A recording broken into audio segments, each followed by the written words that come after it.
What's going on? We back with the Boxing Clinic and more. Y'all know what it is, dropping another gem. Don't forget to subscribe and hit the bell icon so you know when we upload and go live. And I caught an interview, shout out to IFL TV. I'll link the interview in the description with Dana Whyte. And according to Dana Whyte, he never got a chance to talk contract and crunch numbers with Anthony Joshua about signing a promotional pact with Dana Whyte and I think it's Duffer Boxing. I can't remember what his new boxing promotional company is. He's still gonna do UFC, but he's dipping in and indulging into the boxing world. And one of the guys he was targeting was Anthony Joshua, and then he was trying to target, and still is trying to target Mikey Garcia. Okay, and he told the interviewer that Anthony Joshua told him that he was never gonna get rid of Eddie Hearn. Old Eddie Hearn was gonna be there forever for Anthony Joshua, no matter what. And before I continue to elaborate more on what Dana Whyte was saying, it's like, Eddie Hearn has master control over Anthony Joshua.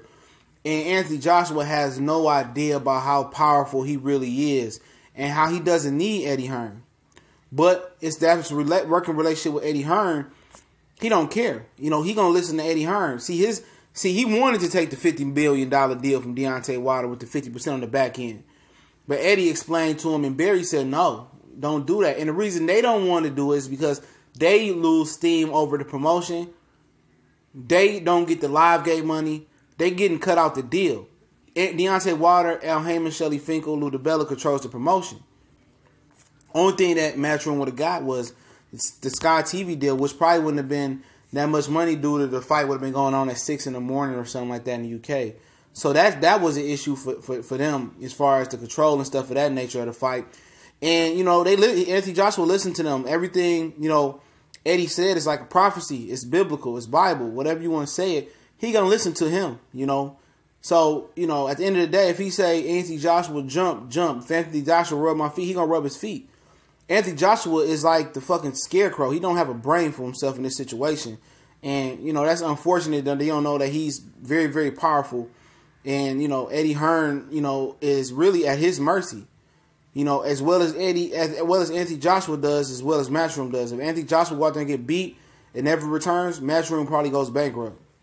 If he left, Matchroom and then re-up with Matchroom wouldn't have a plan B. They alienated a lot of the top fighters they once had by giving AJ a lot of time. But Dana Whyte goes on to say that, I wasn't trying to cut, he said I wasn't trying to cut Eddie Hearn out the deal. It's basically like everybody knows him in England, nobody knows him in the United States, and that's where I could have helped him get exposure by, I could have promoted him in the United States, and he said he was open. He worked with Al Heyman. He's open to work with different people. He was open to work with Eddie Hearn. He said I told him that I wasn't trying to cut Eddie Hearn out the deal, and obviously Anthony Joshua listened to Eddie Hearn, and Eddie Hearn obviously was telling Anthony Joshua that he had a big DAZN deal, which it's not going too well. But like I said, anything can happen. One major signing, and the floodgates can open up for DAZN and Eddie Hearn. It takes one money-hungry, somebody, that's in dire need of making money and cash flow not going like it was supposed to sign with DAZN. And like I said, the floodgates were open. But meanwhile, they was doing all the discussion with Dana and Anthony Joshua, Eddie Hearn was already drawing up the DAZN deal. So that been in the work for a while.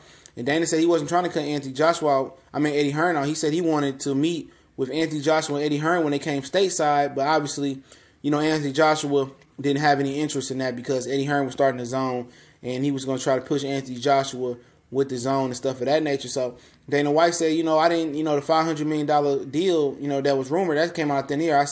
He said I was never trying to offer him a deal like that. My deal was to extend the leaf and the promotional pack for stateside. And he said that, Joshua was going to stick with Eddie Hearn and let Eddie continue to milk his ass, Eddie and Barry. So at the end of the day, man, I told you guys, Anthony Joshua ain't the brightest light bulb in the shed. But it is what it is, man. He gonna look back and shit don't work out. He left a lot of money on the table, And right now he's in a fight-wise pickle. Either, he goes to purse bid with Povetkin. If Povetkin don't accept the deal, he going to Russia. Or he can fight Deontay Wilder, give him his 40% to go to America. But eventually his days are numbered, man. Could he beat Povetkin? Yeah. Could he beat Wilder? Absolutely. But, it's tough sledding for him right now. People are starting to see him for the fraudulent, lying bum that he is. He shouldn't have opened his mouth and let Eddie kept doing the talking. And that takes me back to point A, that he ain't the smartest dude alive. You know, he negotiated through the media. He got caught up with the $50 million. He got the $50 million. He said, if I get $50 million, I sign tomorrow. It didn't happen. Now everybody looking at him like he's a business now. Not even people, like people stateside and people in UK, they're really starting to realize it now. Even though they probably, a lot of people don't want to admit it, they're realizing that, you know, he ain't that guy. He ain't the thoroughbred. He said he was a street dude. He ain't a street dude. He's soft.